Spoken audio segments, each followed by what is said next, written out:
juicio final.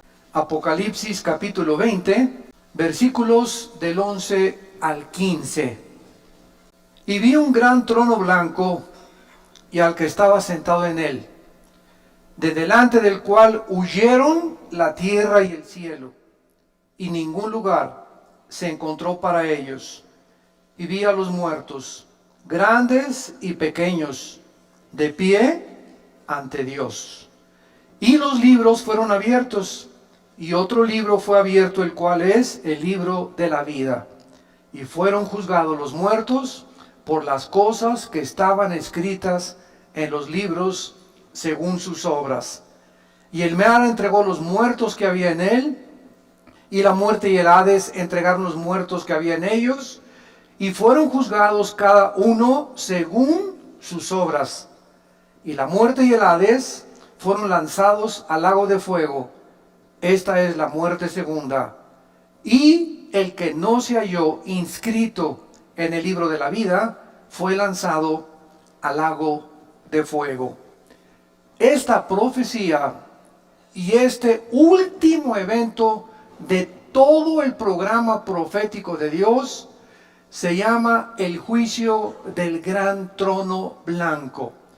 Con este evento termina, esto es muy importante para todos ustedes, los estudiantes de escatología o de profecía, el juicio del gran trono blanco, que también se llama el juicio final, porque es el último de los juicios que Dios va a llevar a cabo.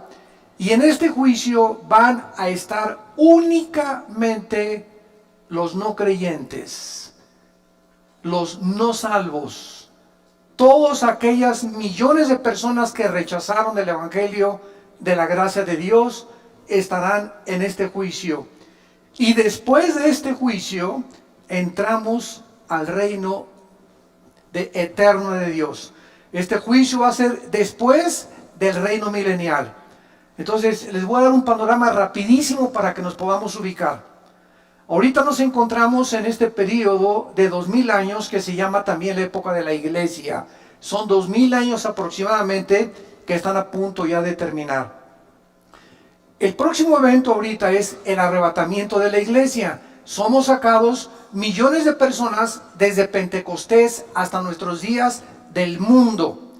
Porque en el arrebatamiento no se van a ir los santos antes de la cruz. O sea, de Adán hasta la cruz de Cristo son los santos del Antiguo Testamento. Ellos van a resucitar hasta después en la segunda venida de Cristo. Entonces, en el arrebatamiento es del Pentecostés, Hechos capítulo 2, hasta que Jesús venga por nosotros, solamente los que estamos en Cristo. El arrebatamiento es para la iglesia. La iglesia no existía en el Antiguo Testamento. Síganme con mucho cuidado. Entonces, en el arrebatamiento la iglesia es arrebatada o sacada del mundo, y después del arrebatamiento sigue un periodo de 7 años que se conoce como la 70 semana de Daniel. Daniel 9, 24 al 27 se profetizó que la última semana o los últimos 7 años Dios terminaría o culminaría su programa con Israel. Al terminar la tribulación o los 7 años de la gran tribulación, bajamos con Cristo a establecer el reino milenial de 1000 años. Y cuando terminen los 1000 años, que son casi se llaman las vacaciones del cristiano, es el juicio del gran trono blanco. Y en el gran trono blanco van a resucitar todos los espíritus que se encuentran en el Hades. ¿Qué es el Hades? La prisión interna en el centro de la tierra, donde se encuentran todas las almas, desde Adán hasta nuestros días, que no van a tener la salvación. Y van a resucitar, por eso dice, el Hades entregó sus muertos para presentarse y demostrarles Dios lo burlones que fueron. Porque ahorita existe un espíritu de burla, de comentarios tontos de gente que Dios es esto, que la religión es esto, gente ignorante, que no tiene ni siquiera idea ni la conciencia que el día de mañana vas a morir. Y que el día que tú te mueras, no importa cuánto te burles y cuánto desprecies las palabras de Jesucristo, te enfrentarás al juicio final. Es como cuando Blaise Pascal, el gran físico matemático francés, cristiano, una eminencia todavía en la física, tuvo un debate con un ateo. Y el ateo le dijo a Blaise Pascal, ¿sabes una cosa? Para mí, después de la muerte, no existe nada. No hay ni infierno, ni cielo, ahí se acabó la existencia. Y Pascal le dijo, pues sabes una cosa, que yo opino lo contrario a ti. Un hombre llamado Jesucristo vino y murió en una cruz y resucitó de los muertos, y la resurrección de Jesucristo transformó el imperio romano. Pero déjame decirte una cosa, le dice Pascal al ateo, ya sea que si tú tienes razón, yo no pierdo nada, pero si yo tengo razón y Jesús realmente resucitó de los muertos, ¿qué amolada te vas a llevar? Así que pues de todas maneras, ¿verdad? Si no es cierto no perdimos nada, pero si es verdad, entonces aquellos que se burlaron y que persiguieron y que despreciaron completamente el mensaje de Jesús, no tendrán oportunidad de arrepentirse por haber vivido vidas tan orgullosas, tan vanas, tan burlonas y tan despreciativas al mensaje de la palabra de Dios. Muy bien, este juicio, como acabamos de mencionar, se llama el juicio del gran trono blanco y es el evento final antes de que entremos a la eternidad. Acabando este juicio, ya estuvimos 1000 años aquí en el mundo, viene el juicio, son lanzados al lago de fuego, y de ahí entra Apocalipsis 21 y Apocalipsis 22, que se llama la eternidad. Todavía en el milenio, o sea, en los 1000 años que vamos a tener aquí con Jesucristo en la tierra, va a haber pecado. Todavía en el milenio va a haber muerte. Dice Isaías 65 que el pecador de 100 años será maldecido. Y vamos a vivir 1000 años, que es el mismo periodo de tiempo que se nos dio antes del diluvio universal. Por ejemplo, Matusalén vivió 969 años, que es la persona que más tiempo se le ha extendido la vida, pero Noé a los 500 años, ¿verdad?, comenzó a tener hijos. Entonces todo este lapso de tiempo y de vida se detuvo después del diluvio por la maldad humana. Si con los 80 años que Dios nos da de vida, 70 años, miren nada más a dónde hemos llevado el mundo. Estamos al borde de una tercera guerra mundial. Imagínense que se nos dieran 500 años, ya nos hubiéramos acabado desde hace muchos siglos. Entonces el hecho que Dios haya reducido el lapso de la vida humana fue un acto de la misericordia de Dios para poder perpetuar más la vida de los seres humanos. Muy bien, vamos a ver en primer lugar, en este juicio, quiénes van a ser los participantes. Dice el versículo 11, vi un gran trono blanco y al que estaba sentado en él, de delante del cual huyeron la tierra y el cielo, y ningún lugar se encontró para ellos. Y el versículo 12, dice la Biblia que el apóstol Juan vio. ¿A quiénes vio? A los muertos, grandes y pequeños. Esto no se habla los que medían 1,90 de estatura y los que medían 1,50 de estatura. Aquí no tiene que ver la estatura. Grandes y pequeños se refiere a las clases sociales, reyes, príncipes de la realeza, los peroration, como decimos en México, ¿verdad? Y también los indígenas y las de las clases más bajas, porque tanto los que están hasta arriba como los que están hasta abajo, muchos de ellos rechazaron a Jesús. Entonces Juan vio que estaban todos ellos, y vean ustedes lo que dice, de pie ante Dios. Entonces en este juicio vamos a ver que en primer lugar estarán todas aquellas personas que rechazaron el evangelio de Jesucristo. Si vemos rápidamente en Juan capítulo 5, versículo 25 en adelante, que Jesús dijo cuando estaba en el mundo, de cierto les digo, viene la hora, y ahora es, cuando los muertos oirán la voz del Hijo de Dios, y los que la oyeren vivirán. Porque como el Padre tiene vida en sí mismo, así también ha dado al Hijo el tener vida en sí mismo. Y también le dio autoridad de hacer juicio, por cuanto es el Hijo del Hombre. En este juicio estará aquel que hace 2000 años murió en una cruz, en medio de dos ladrones, en medio de las burlas de la gente, en medio de las burlas de los griegos, de los filósofos, en medio de las burlas de los religiosos, en medio de todo ese cúmulo de personas que él había sanado, había liberado de los demonios, y sin embargo esos que 8 días antes le dijeron: Hosana el que viene en el nombre del Hijo de David, en el domingo de Ramos, 8 días después le estaban poniendo clavos en las manos. Entonces Jesús se estará en este juicio, y entonces Él será, ¿verdad?, el testigo más grande en el universo de que las personas que van a ser llamadas a enfrentarse a este juicio no tendrán la oportunidad, porque están, dice la Biblia, de pie. Aquí ya nadie se va a hincar, aquí ya nadie tendrá la oportunidad de decirle: Señor, ten misericordia, perdóname, ahora sí, Jesucito lindo, dulce compañía en el Padre, no, el Padre, ya no podrás sacar tu estampita de San Judas Tadeo tampoco, ni de San Cristóbal, no vas a poder invocar a la monja, ni al Papa, ni a Abraham, ni a nadie. Será demasiado tarde. En este juicio no hay gracia, en este juicio no hay misericordia, en este juicio se terminó completamente la bondad que Dios ha manifestado, y por eso se llama la época que vivimos la época de gracia, porque es la oportunidad que Dios nos da de venir a la cruz. No es cuando nosotros querramos, es cuando oyes su voz, no te endurezcas. Esta es la tragedia del ser humano. Pues yo me voy a convertir cuando tenga 40 años. O después de que ya tenga los 5 millones que estoy tratando de tener en mi negocio, voy a ir a la iglesia. O tal vez cuando vaya en la ambulancia y ahí en la camilla le diga: Jesucito, perdóname de todos mis pecados. O cuando ya esté en el quirófano, y antes de que me intervengan quirúrgicamente, le voy a pedir perdón a Dios. Dice la Biblia: Dios no puede ser burlado. Es cuando Él te habla, como en estos tiempos que es la Biblia la que te está hablando a través del Espíritu Santo, es cuando tú debes de responder.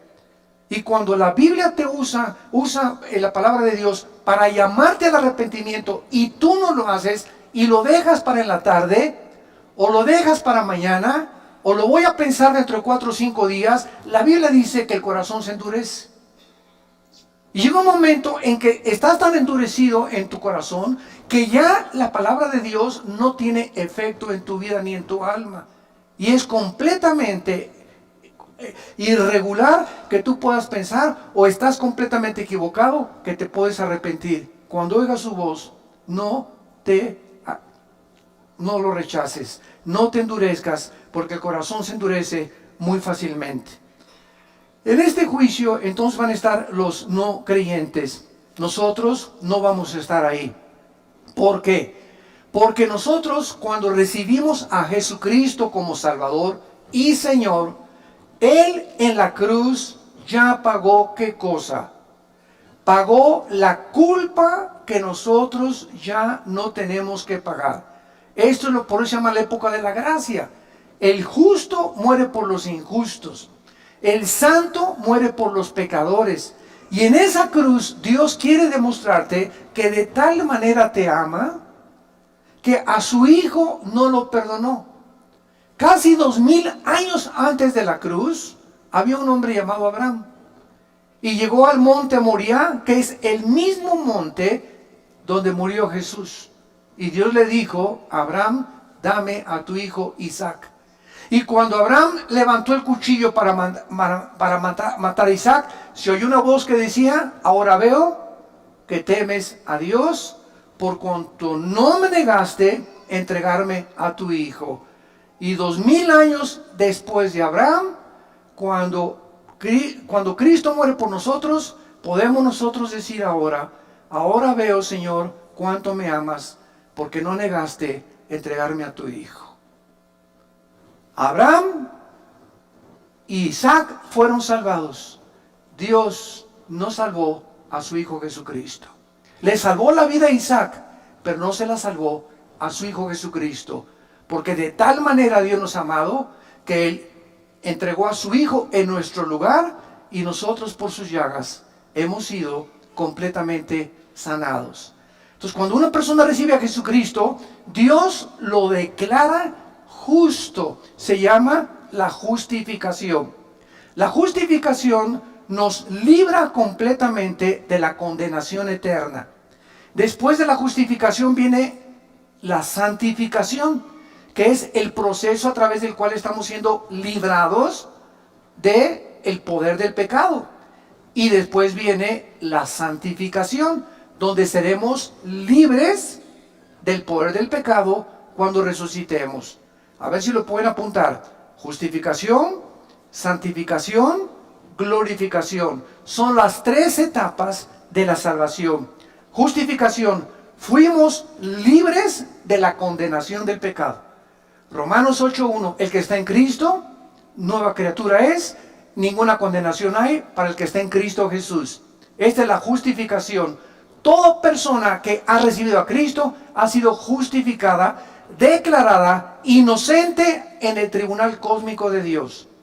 Mientras viene Cristo, estamos siendo librados porque el pecado no fue erradicado de nosotros. Ahí está todavía dentro de nosotros el pecado, pero ya no tenemos la culpa cuando sí el juicio de pagar por ellos. Estamos siendo ahorita santificados o siendo libres de ese poder que ahora descubrimos y la maldad que hay en nosotros a través de nuestra comunión diaria y de nuestro contacto con la palabra de Dios. Esta es la palabra que se llama santo. Sean santos. Cada día trata de decirle no al pecado, no al pecado, no al pecado. Y mientras más rechaces el pecado en tu vida, más fuerza espiritual tienes dentro de ti y más poder de resistir las tentaciones. Todos aquellos que, pues ya caí otra vez en la tentación de la pornografía, y ya caí en la tentación del adulterio, y ya me acosté con mi novio y con mi novio, y ya otra vez volví a prender el cigarro, y ya me estoy emborrachando otra vez. ¿Por qué esa gente dice, ya volví a caer? Simplemente ve la semana pasada, las 3 semanas anteriores, o el mes antes a que tú has caído, cómo estuvo tu relación con Dios. Dejamos de hacer contacto con la Biblia, dejamos de asistir a la iglesia, dejamos de ir a los estudios bíblicos, comenzamos a debilitarnos interiormente. Y cuando enfrentemos la tentación, no tenemos fuerza para poder decirle, no me acuesto contigo, no me emborracho, no tomo esa droga, etcétera, etcétera. Porque no tenemos el poder espiritual que Dios quiere que tengamos. Entonces, estamos siendo librados del poder del pecado y seremos libres hasta el tiempo de la resurrección. Ahora, esto es muy importante también. Cuando recibimos a Jesucristo, somos sellados por el Espíritu Santo. Efesios 1, 13 y 14. ¿Qué es un sello? Es espiritual, una impregnación que nos hace Dios con su Espíritu, que significa que le pertenecemos y que nos cuida. Hace muchos años, cuando yo vivía en un rancho, me acuerdo que nos levantamos a las 5 de la mañana a marcar a los becerros. Entonces, a las 5:30 de la mañana agarramos un fierro calientísimo que lo poníamos ahí a calentar, y agarramos el becerrito o a la ternerita y ¿qué le poníamos? La doble A, que era el símbolo, ¿verdad?, de la ganadería, o la S, o el símbolo que sea. Y en ese momento ese becerrito crece y se hace vaca o se hace toro. Y si se brinca las trancas o se pierde y lo encuentra otro ganadero, ya no tiene por qué decir, ¿verdad?, es mío, porque está sellado, que implica propiedad y además protección. Los ganaderos honestos en aquel tiempo llegaban al rancho y, oiga, pues trae una troca, ¿verdad?, una pick-up, aquí nos encontramos la ternerita o la vaca y veo que trae el sello de su ganadería, y nos los devolvían, o hacíamos lo mismo nosotros cuando se pasaban a nuestro terreno. Entonces, el sello siempre implica protección. Cuando Dios nos sella, los demonios, porque nadie lo puede ver, hay muchos cristianos que no son cristianos. Y solamente los demonios y los ángeles a nuestro alrededor saben quiénes de nosotros somos verdaderamente sellados. Entonces, cuando estamos sellados, Dios nos sella para que los mismos demonios, mientras estoy cerca del Altísimo y habito cerca de sus alas, soy protegido de los demonios, porque los demonios saben quiénes tienen al Espíritu Santo. Entonces, este sello nos guarda y nos protege del mal mientras nos mantengamos en comunión con el Hijo de Dios. Número 2, cuando nacemos de nuevo o cuando recibimos a Cristo, en ese momento somos regenerados por el Espíritu Santo. En otras palabras, nuestra antigua vida es despertada, el foco que teníamos apagado con el cual nacimos, que es el Espíritu, se prende y comenzamos a venir a la Biblia y comienzo a entender la Biblia y algo de la Biblia me comienza a atraer, comienzo a tener hambre de la palabra de Dios porque he nacido espiritualmente. ¿Por qué? Porque he sido regenerado por el Espíritu de Dios. Y en tercer lugar, somos bautizados con el Espíritu Santo. Durante muchos años se estuvo pululando por ahí o propagando que esto yo le considero una herejía, de que, a ver, pásenle aquí los que no han recibido el bautismo del Espíritu Santo. Espérame tantito, la cristiandad no está dividida entre los que tienen el bautismo del Espíritu Santo y los que no tienen el bautismo del Espíritu Santo. Si no tienes el bautismo del Espíritu Santo, no formas parte del cuerpo de Cristo. Y si no formas parte del cuerpo de Cristo, no eres cristiano. Entonces, ¿cómo puedes decirme a mí que recibo a Cristo como un niño cuando nace, pues nació sin páncreas? O le faltan los pulmones. No nacimos incompletos. Dice Colosenses 2 que estamos completos en Él. 1 Corintios 12:13, por un solo Espíritu fuimos todos bautizados y a todos se nos dio a beber del mismo Espíritu. No hay ningún cristiano que le falte nada. Dice 2 de Pedro capítulo 1, todas las cosas que pertenecen a la vida y a la piedad nos han sido dadas. Pasado, pretérito. No nos falta nada más que crecer en la gracia y en el conocimiento de Dios. Entonces no puede haber cristianos que les falta algo. Y lo más grave fue cuando se llegó a enseñar y tienes que hablar en lenguas para dar evidencia que tienes al Espíritu Santo. Eso ya se convirtió en una herejía. ¿Por qué es una herejía? Porque el cristiano no es conocido por los dones, sino por el fruto. Los mormones hablan lenguas, los adventistas hablan lenguas, allá en las tribus de África hablan lenguas. Eso no es evidencia absolutamente de nada. La evidencia de que nosotros somos hijos de Dios es el fruto. Jesús dijo, por el fruto los conoceréis. No por los dones que pueden ser falsificados. Entonces esto es muy importante para que no tomemos 2 o 3 eventos en el libro de los Hechos y armemos una doctrina que porque en el libro de los Hechos unos creyeron y no habían recibido el Espíritu Santo, sea un patrón en el cual todos tienen que seguir. El libro de los Hechos es un libro narrativo, histórico, que cuenta la transición entre el judaísmo y el cristianismo. Y se necesitaban evidencias físicas porque aún no podían los cristianos entender, porque las epístolas no habían sido escritas. No había sido escrito Romanos, ni Corintios, ni Efesios, ni Gálatas, ni Colosenses, ni Tito, ni las de Pedro, etcétera, etcétera. Entonces estaban completamente desarmados y desnudos.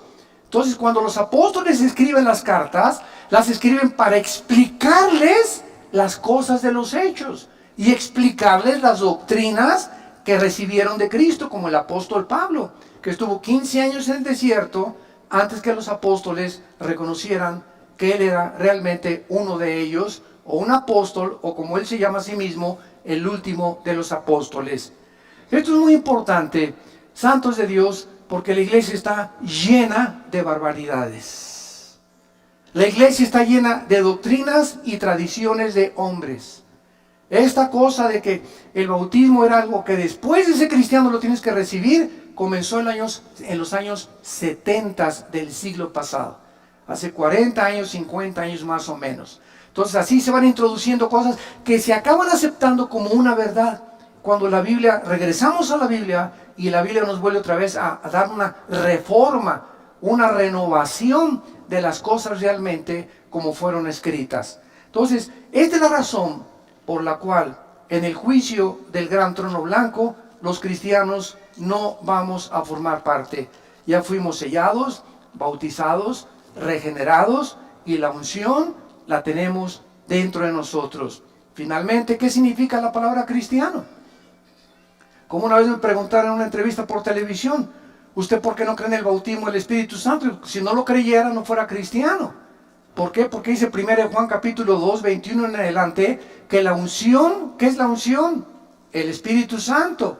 ¿Sabe lo que significa la palabra cristianos o cristiano? Cristos, ungido. Anos, pequeño. ¿Quién es un cristiano? Una persona pequeña, ungida. Una persona que no importa el color de su piel, lo alto, lo grande, la condición cultural, es una persona que tiene la presencia del Espíritu Santo. Si tú no tienes la presencia del Espíritu Santo, puedes ser católico, evangélico, venir a vida nueva, bautizado, remojado, revolcado, como le quieras llamar, mormón, testigo de Jehová, ciencia cristiana. Ninguna iglesia nos hace cristianos. Nos hace cristianos el bautismo del Espíritu Santo. Y la palabra bautismo, ¿qué significa? La palabra bautismo significa identificar, amalgar, hacer uno con otra persona. Entonces, cuando recibimos a Cristo, el Espíritu Santo nos une al cuerpo de Cristo, nos amalga, nos funde, nos identifica. Y en ese momento somos parte de su cuerpo, de sus huesos y de su carne. Y Él es la cabeza. Entonces, esto es el bautismo del Espíritu Santo, la operación mediante la cual el Espíritu Santo nos funde, nos amalgama en el momento de la conversión. No mañana ni horas después, en el momento que le recibo como mi Señor y mi Salvador. Y de ahí en adelante, solo me hace falta crecer en la gracia y el conocimiento de Dios. Estamos completos en Él. No hay cristianos que tengan algo y cristianos que no tengan algo. O somos completamente cristianos por la presencia del Espíritu Santo y formar parte del cuerpo de Cristo, o no somos cristianos. Tan sencillo como es. Ahora, muy bien, pasemos en segundo lugar. ¿Cuáles son los propósitos de Dios para este juicio? En primer lugar, purgar el pecado del universo. Cuando Jesús termine de juzgar al mundo en su trono blanco, de ahí en adelante, después del trono blanco, vean lo que dice Apocalipsis, el pasaje que tenemos estudiando en el versículo 11 y 2. Vi un gran trono blanco y al que estaba sentado en él, delante del cual huyeron la tierra y el cielo. Ningún lugar se encontró para ellos. Vean ustedes que es en el tiempo de este juicio cuando el cielo y el universo desaparecen para siempre. Los cielos y la nueva tierra no serán hasta después del milenio, después de este juicio. Es precisamente este juicio la culminación del programa profético de Dios. De ahí en adelante, después de este juicio, cielos y nueva tierra, donde ya no existe el pecado. Entonces, esta es la última cosa que hace Dios para purgar el pecado del universo. Y en este juicio estarán ahí todos los creyentes, todos los no creyentes, y verán el mundo que amaron, donde quisieron establecer sus propiedades, la fama, el éxito, la popularidad, ese mundo que pasa, que es vano, que es incierto, que es temporal, ese mundo donde ellos creían que podían triunfar, o donde pusieron toda su esperanza y toda su herencia, así, ¡puf!, desaparecerá con todo el universo alrededor. Por eso la Biblia nos manda en 1 Juan, versículo 2, 15 al 17, amados míos, no améis al mundo. ¿No se contradice con que de tal manera amó Dios al mundo? Vemos aparentes contradicciones en la Biblia. Fue una muy buena pregunta que me hicieron. Oiga, ¿por qué dice en Juan 3:16, de tal manera amó Dios al mundo? Y 1 Juan 2, 15 al 17, no améis al mundo. Juan, el Evangelio de Juan capítulo 16 también, el mundo os aborrecerá. Entonces tenemos que entender claramente que cuando dice de tal manera amó Dios al mundo, se refiere a las personas. Y cuando dice la Biblia, no améis al mundo, se refiere a lo que Satanás le ofreció a Cristo. En Mateo capítulo 4, te ofrezco el mundo con su gloria, y la fama, y el poder, y el éxito, y el dinero, y todo. Tú no importa sobre quién pases, si quieres llegar a la cima y ser presidente o diputado, o tener una compañía, o ser el mejor deportista, o el mejor cantante. ¿Sabes una cosa? Que no te importe nada. Vende tu alma al diablo. Acepte el dinero que te estoy dando. El éxito y la popularidad que te voy a dar es lo que tú te necesitas. Eso es el mundo.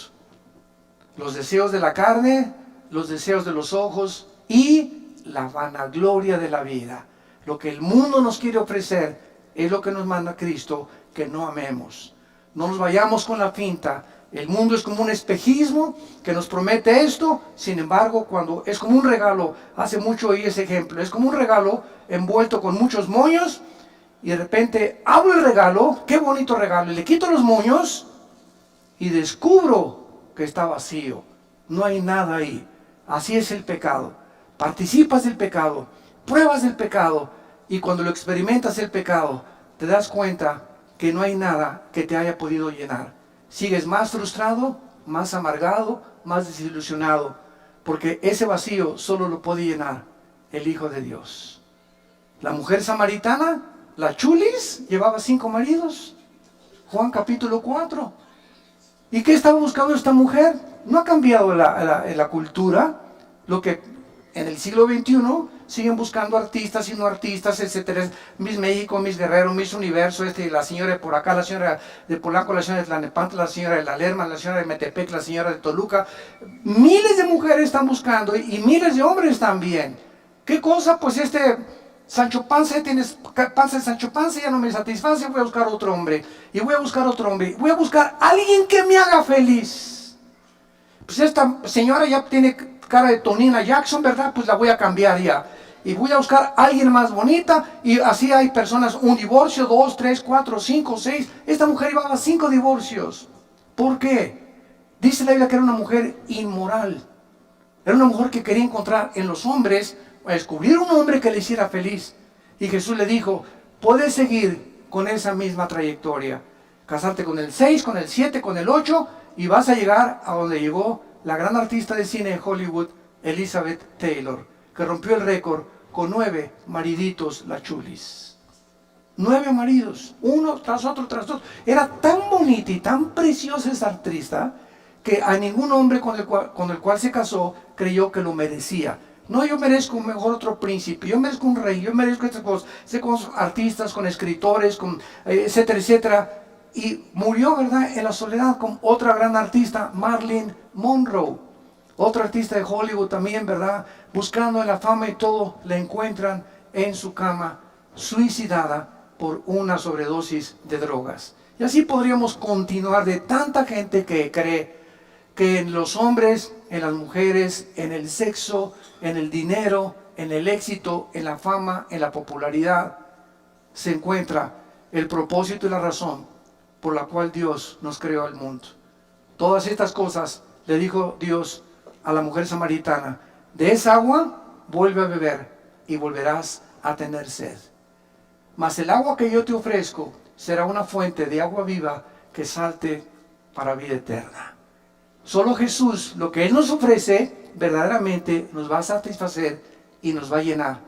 Mientras tú no estás a Jesús, estás abriendo pozos con agua podrida, con agua echada a perder. Del pozo que tú quieras sacar el agua, nunca va a satisfacer lo que solo Jesús nos puede dar. En segundo lugar, este juicio no solamente es para purgar el pecado y desaparecer el universo y el mundo y la creación del todo, sino también para vindicar, en segundo lugar, la justicia de Dios. Puesto que los juicios de Dios jamás son arbitrarios ni injustos, las personas que están en este juicio, vean ustedes el versículo 12 de Apocalipsis 20, serán juzgadas por las cosas que estaban escritas según sus obras. Qué interesante. es esta declaración. Qué paradójico. No somos salvados por las obras, ¿de acuerdo?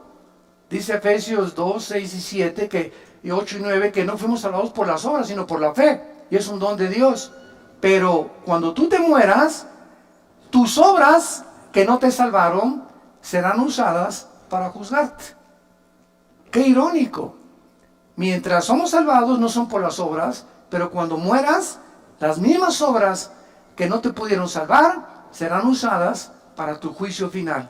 Y entonces todo lo que hiciste, y ahí podrá, ¿verdad?, llegar una persona y decirle: oiga, oye, Jesucito lindo, pero fui bueno con mi esposa de vez en cuando, y en Navidad le regalé dulce a los niños. Y entonces Jesús le va a decir lo que le dice el juez a un asesino: a ver, pitirijas, pásale para adelante, tiene 50 años de prisión. Y le contesta el pitirijas al juez: oiga, señor juez, pero también soy buen esposo y le di dulce a los niños y construí 3 asilos. Y el juez le contesta: pitirijas, pero no estás juzgado, no estás siendo juzgado por eso, estás siendo juzgado por el crimen que cometiste. Las buenas obras que tú hiciste no te son tomadas en cuenta. Estás siendo juzgado no por lo que hiciste bueno, sino por lo que dejaste hacer al matar a una persona. Entonces nadie podrá en aquel tiempo con Dios decirle: es que hice un convento para las monjitas, acuérdate de eso, Jesús, allá en Coyoacán tuve un convento para las monjitas, y me vestí de Santa Claus en diciembre para regalarles a los niños. No vas a ser juzgado por eso, vas a ser juzgado por los pecados que van a estar en el libro de las obras escritas desde que tú naciste. Y no habrá nada, absolutamente ningún abogado, por más dinero que hubieras tenido, que te pueda absolver. Y en tercer lugar, esto es lo más importante, este juicio tendrá como propósito determinar el castigo de cada quien. No crean que todos van a irse, ¿verdad?, al infierno, y todos van a pagar el mismo castigo y el mismo dolor y las mismas torturas y los mismos sufrimientos, de ninguna manera. Veamos en Mateo capítulo 11. ¿De qué forma no es verdad que todos en el infierno o en el lago de fuego van a sufrir igual? De ninguna manera.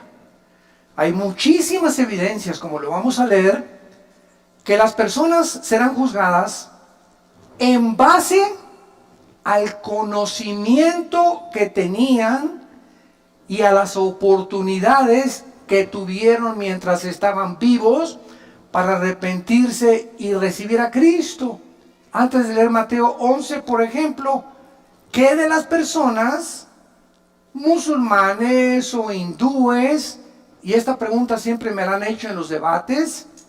¿Qué de las personas, oiga, que nunca oyeron hablar de Cristo? Mi tío fue hindú, mi tío fue budista, mi tío fue por allá en una isla, y hay millones de personas, y esto es una realidad, no lo podemos negar. Todavía hay millones de personas en el mundo que nunca han oído hablar de Cristo. ¿Cómo las va a juzgar Dios? Es una muy buena pregunta, y la Biblia nos da la respuesta. Pero lo vamos a ver después en Romanos 2. Veamos ahorita aquí en Mateo 11, y ahorita contestamos esa pregunta. Versículo 20. Mateo 11, versículo 20. Entonces, habla de Jesús, comenzó a reconvenir a las ciudades en las cuales había hecho muchos de sus milagros, porque no se habían arrepentido, diciendo, vean, ciudades donde vieron milagros y no se arrepintieron. ¡Ay de ti, Corazín! ¡Ay de ti, Betsaida! Porque si en Tiro y en Sidón se hubieran hecho los milagros que han sido hechos en vosotros, tiempo ha que se hubieran arrepentido en Sicilio y en ceniza. Por tanto, les digo que ¿cuándo es este día del juicio? El que estamos estudiando del gran trono blanco en Apocalipsis 20, del 11 al 15. En el día del juicio será, ¿qué cosa?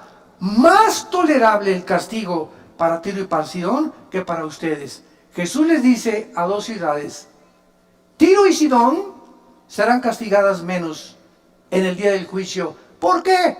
Porque en Tiro y Sidón no hice los milagros que hice con ustedes. Mientras más milagros veas y mientras más oigas y más te endurezcas, más grande será tu castigo. Y tú, Capernaum, versículo 23, que eres levantada hasta el cielo, hasta el Hades serás abatida. Porque si en Sodoma se hubieran hecho los milagros que han sido hechos en ti, habían permanecido hasta el día de hoy. Por tanto, les digo que otra vez, ¿cuándo? En el día del juicio será más tolerable el castigo para la tierra de Sodoma que para ti. Es increíble lo que Jesús declara en este pasaje. Los sodomitas, que eran homosexuales, recibirán mucho menos castigo que los habitantes de Capernaum. ¿Por qué? Porque los sodomitas nunca vieron a Jesús. En Sodoma no había Biblia, en Sodoma no había predicadores, pero en Capernaum vieron al Hijo de Dios predicar la palabra de Dios y hacer milagros, y con todo y esto lo rechazaron. Entonces, Dios es un Dios justo, no puede castigar a aquel a quien le haya dado más evidencias de la existencia de Dios, de aquellos que nunca han tenido la evidencia de que Dios existe, más que desde luego en el universo. Y vamos a ver la respuesta que nos quedó pendiente de qué será de todas aquellas personas que realmente nunca conocieron a Dios. A esas personas, lo voy a contar ahorita, vean Romanos capítulo 2, vamos para allá. Esas personas yo siempre les digo, mira, no te preocupes por Chencho y por Chencha y por Pancho y por Pancha. ¿Y qué de mi mamá? ¿Y qué de mi papá, que era católico? ¿Y qué de mi abuelita, que nunca iba? ¿Se van a ir al infierno? ¿Sabes una cosa? Preocúpate por ti. Preocúpate por tu condición, no te preocupes por los demás. Dios es un Dios justo y sabio. Él no va a juzgar ni a castigar a nadie que no lo merezca. Preocupémonos por la condición de nosotros. En Romanos capítulo 2, el apóstol Pablo, de una forma magistral, describe claramente esta incógnita que existe y que la Biblia nos revela. Versículo 12 en adelante. Porque todos los que sin ley han pecado, sin ley también perecerán. Y todos los que bajo la ley han pecado, por la ley serán juzgados. Porque no son los oidores de la ley los justos ante Dios, sino los hacedores de la ley serán justificados. Porque cuando los gentiles que no tienen ley hacen por naturaleza lo que es de la ley, estos, aunque no tengan ley, son ley para sí mismos, mostrando la obra de la ley escrita en sus corazones, dando testimonio su conciencia y acusándoles o defendiéndoles sus razonamientos en el día en que Dios juzgará por Jesucristo los secretos de los hombres. Vean lo que acaba Pablo de explicarnos. Nada más hay dos tipos de personas que han nacido en este mundo. Los que hemos tenido el privilegio, y acordémonos que después del privilegio vienen las responsabilidades, ¿verdad? Los que tenemos la oportunidad de haber tenido padres cristianos, o ustedes que tienen padres cristianos, o todos los que han asistido a las iglesias cristianas en el mundo entero y han oído la palabra de Dios. Por todo lo que has oído vas a ser juzgado. Por todo lo que tú has oído vas a ser juzgado. Y hay otras personas que no tienen Biblia, que nunca se les predicó. Estas personas que nunca tuvieron la oportunidad de oír lo que tú y yo hemos escuchado, es lógico que si Dios es justo, va a juzgar al que mucho se le da, mucho se le pedirá. Entonces, a nosotros que vivimos bajo la ley de Dios y conocimos la ley de Dios y conocimos el evangelio de su gracia, nos va a pedir 50 veces más que las personas que jamás oyeron de Dios ni de Cristo. Muy bien, ¿qué parámetro va a usar Dios con estas personas que nunca tuvieron Biblia ni oyeron de Cristo, sus conciencias. ¿Qué es la conciencia? Con dentro, ciencia, conocimiento. Es un conocimiento interno que los aztecas, los chichimecas, los náhuatls, los aucas en el Ecuador y las tribus que tú me quieras mencionar en el mundo entero, por más salvajes desde que comenzó la humanidad y por más alejados de cualquier civilización, todos los seres humanos sabemos que matar es mal. En cualquier tribu de salvajes sabemos que una muchacha no se la robas a la otra familia, ni violas a una muchacha sin que te cueste, como en las tribus en Estados Unidos. Mataban a los que se llevaban a las muchachas, y nunca las tribus africanas entregan a sus hijas que no son vírgenes al matrimonio.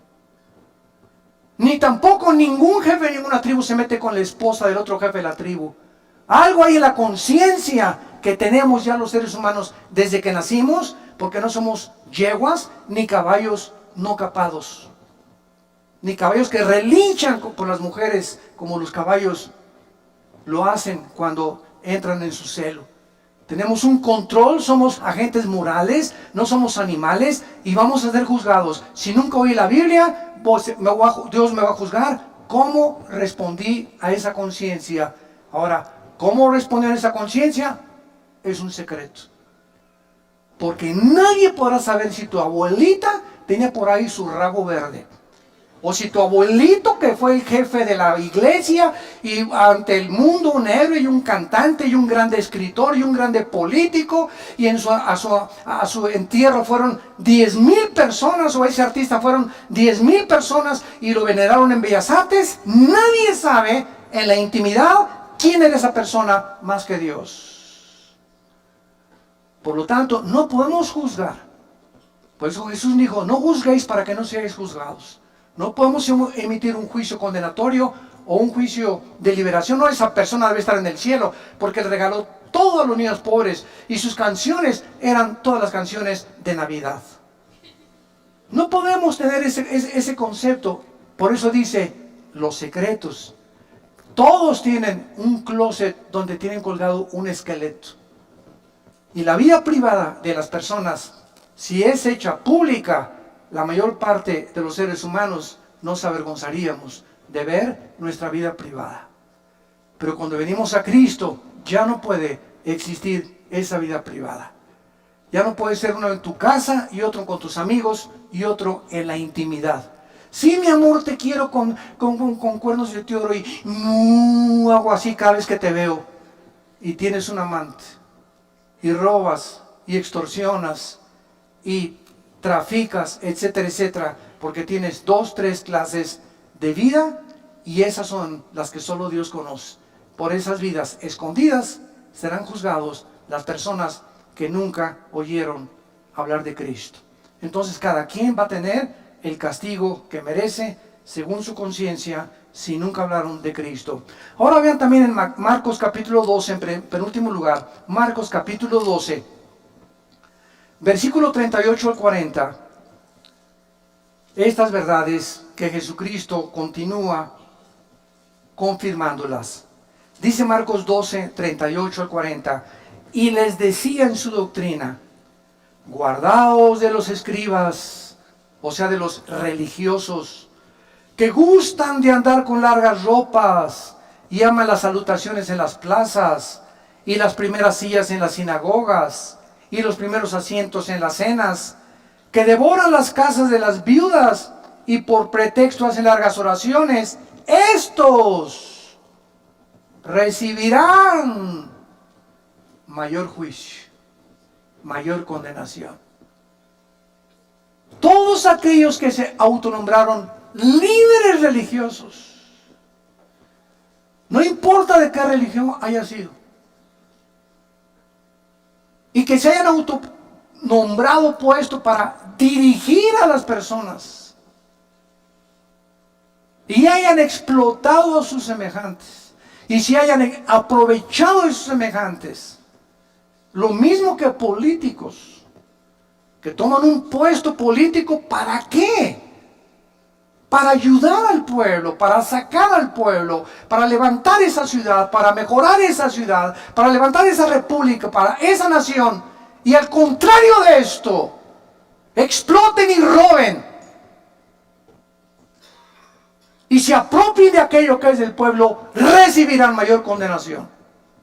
Más grande será su juicio por el grande privilegio que Dios les permitió tener al sentarse como jueces, diputados, líderes religiosos, dictadores, presidentes de naciones. Esas personas van a ser las más grandes condenadas. Entonces nos damos cuenta que en este juicio, vamos a ver tus obras. Te puse de presidente, cantante, te di dinero. ¿Qué hiciste con el dinero que te di? ¿Qué hiciste con la belleza que te di? ¿Qué hiciste con los dones musicales que te di? Todo saldrá a la luz. Lo que hiciste y lo que dejaste de hacer. Todas las obras serán juzgadas por aquel que conoce las intenciones y los pensamientos de nuestros corazones. No habrá nadie que se escape. Ni Dios no podrá juzgar a nadie que no lo merezca. Oremos. Padre, te damos gracias en esta mañana por tu palabra, porque eres un Dios justo, que nos diste a tu Hijo. Nadie podrá en ese día declararse inocente, porque tú declararás ante la presencia de tus santos ángeles, de tus querubines y de la misma iglesia que somos nosotros, que dice 1 Corintios 6 que vamos a ser testigos en ese juicio como un gran jurado. Nadie podrá en ese momento llamarle a Dios injusto. Él pagará a cada quien según las obras, pensamientos que haya hecho mientras estábamos en el cuerpo. Y el mar entregará a todos los muertos que murieron en el mar. Todos los que están en las tumbas saldrán, los que se hallen en el Hades, y serán juzgados según sus obras. Y esta es la segunda muerte. Si hay una segunda muerte, es que hubo una primera muerte. La primera muerte es la física, la segunda muerte, la muerte eterna, la eterna separación del Creador de los cielos y la tierra.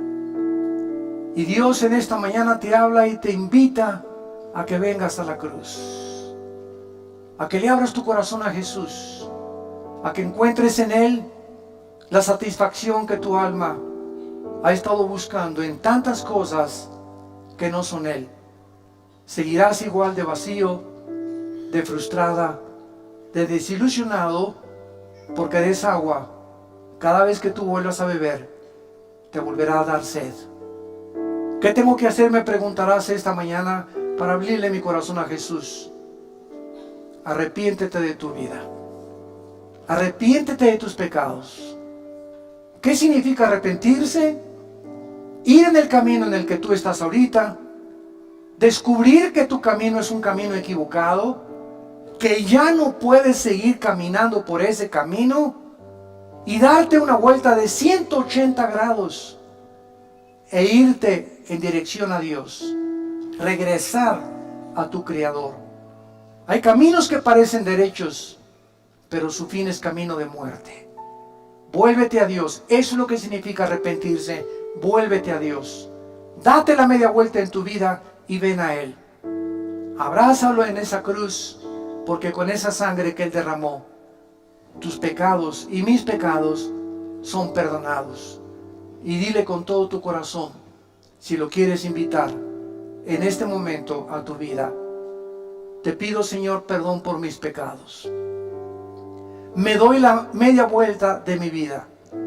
Ya no quiero seguir caminando en el camino en el que me encuentro.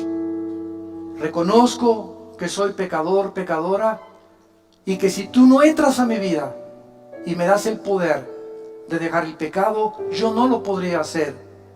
Por eso vengo a ti, Jesús, para pedirte tu poder, tu perdón, para que tú me puedas, Señor, hacer la persona que tú quieres que yo sea. Te invito a mi corazón como mi Señor y mi Salvador, y te doy las gracias por tu muerte en mi lugar, en esa cruz. Amén. Amén y amén. Qué maravillosa es la palabra de Dios, ¿verdad? Qué linda es la palabra de Dios. Gracias a Dios por este libro. Y todos ustedes en esta mañana que han hecho esta oración por primera vez, ahí desde tu lugar, levanten la mano. Levanten la mano los que hicieron esta oración. Miren cuánta gente. Que Dios los bendiga. Que Dios los bendiga. Gracias a Dios. Gracias, que Dios te bendiga. Gracias, Señor. Gracias, que Dios te bendiga. Alguien más. Alguien más en esta mañana que no quiera salir por esa puerta como entraste. ¿Cuántos de ustedes entraron por esa puerta vacíos, buscando propósito, otros por curiosidad? No salgas como entraste. No sigas viviendo ni salgas a la calle con el corazón que tú tenías. Hoy te ofrece Dios el perdón de tus pecados. No lo rechaces. Tú no sabes si hoy es la última vez que Dios te ha hablado. Cuando oigas su voz, no lo rechaces. ¿Alguien más quiere levantar su mano? ¿Alguien más? Y decirle: Señor, aquí está mi vida. Te pido perdón. Gracias, que Dios te bendiga. Gracias. ¿Alguien más? Gracias, que Dios la bendiga. Gracias, Señor. Nos ponemos de pie.